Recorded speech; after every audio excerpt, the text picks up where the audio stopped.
iqtisodiy ekstremizmni qanday shakllari bor? Jamiyat taraqqiyoti, IT texnologiya sohasidagi yuksalish natijasida barcha sohalarda bo'lgani kabi buzg'unchi sohalar bo'lmish, ekstremistik sohasida ham deylik ekstremizmni, iqtisodiy ekstremizmni ham turli shakllari paydo bo'lgan. Xususan diqqat qiladigan bo'lsak, birinchisi pul yuvish deb nomlanadi. O'zini jinoiy harakatlari bilan topgan mablag'larini turli qonuniy yo'llardan foydalanib oqlab olishga harakatlar qilish bo'ladi. Bu birinchisi. Ikkinchisi bozorda manipulyatsiya qilish holati bo'ladi. Qaysidir tovarlarning, mahsulotlarning narxini oshirib yuborish yoki tushib ketishiga zarar berish holatlari kelib chiqadi. Uchinchi bir jihati bozorda monopoliya qilish holatlari kuzatiladi. Deylik, bozordagi muhitni buzib, beqarorlikni keltirib, jamiyatda noroziliklarni kelib chiqishiga sabab bo'ladi. Bundan tashqari yana eng ko'p ommalashgan shakllardan bittasi bu soliqdan qochish yoki soliq to'lashda nayranglar qilish holatlari uchrab turadi. Bular deylik iqtisodiy ekstremizmning shakllari bo'lib, iqtisodiyotga ham, jamiyatga ham va ayni paytda jamiyatning asosini tashkil qiladigan davlat byudjet faoliyatlarida ham, kishilarning bandligida ham, ish faoliyatini amalga oshirishda ham, kishilarning ijtimoiy himoya qilinishiga ham salbiy ta'sir qiladi.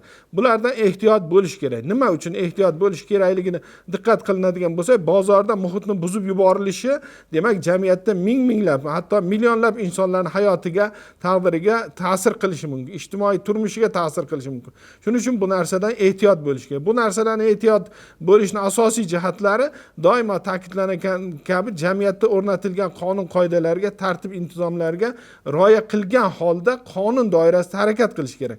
Endi iqtisodiyotda manipulyatsiya qilayotganlar yoki deylik iqtisodiyotda qandaydir buzg'unchilik harakatini qilayotganlar aynan o'sha qonunni buzib, o'zini manfaati yo'liga harakat qilayotganlar hisoblanadi.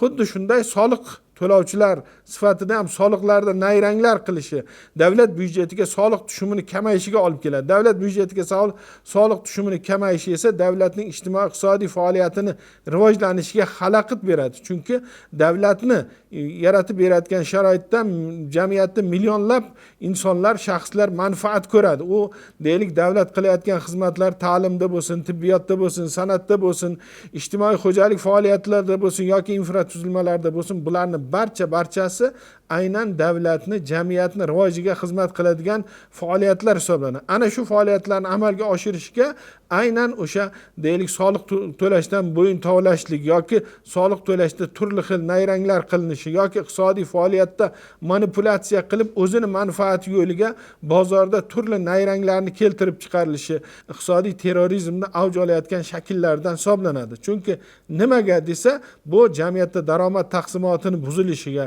kishilar o'rtasida manfaatlarni notenglashuviga olib keladi. Shu bois, demak, iqtisodiy terrorizmning har qanday ko'rinishidan har bir shaxs o'zini tiyishi kerak. Bu tiyishini asosiy sharti o'zi uchun ham shaxs sifatida yoki jamiyat uchun ham, davlat uchun ham va davlatda yaratib berilgan shart-sharoitlar uchun ham bu ustuvor vazifa hisoblanadi. Qonun qoidaga o'rnatilgan tartiblarga rioya qilish bu mana shunaqa muammolardan yiroq bo'lish uchun, muammolardan deylik o'zini tiyish uchun asos sifatida xizmat qiladi. Demak, har bir kishi qonun qoida doirasida bozordagi faoliyatini ham, ijtimoiy faoliyatini ham amalga oshirishi maqsadga muvofiq hisoblanadi.